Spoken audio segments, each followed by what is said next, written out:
اگلے جہاں میں جو جہاں فیملیز ہیں آیا وہ اسی طرح وہاں بھی فیملیز کا اکٹھا ہونے کا ذکر واضح طور پر احادیث میں ملتا ہے، یہاں تک کہ اللہ تعالیٰ یہ بھی احسان کا سلوک فرمائے گا، وہ فیملیز جو جنت والی ہیں ان کا ذکر ہے، ان کے وہ افراد جو جہنم میں جائیں گے ان کا ذکر نہیں، ان کے متعلق قطعی بلکہ یہ ذکر ہے کہ وہ نہیں ملیں گے ان سے،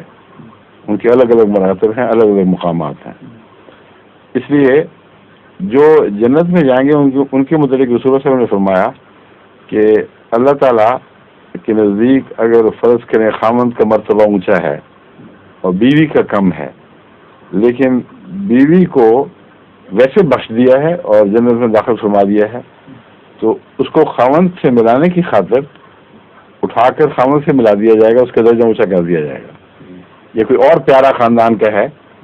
اس کو بھی اسی طرح ترقی دے دی جائے گی، اس کی خاطر میں اوپر والے کو ملانے کے لیے نیچے نہیں لایا جائے گا،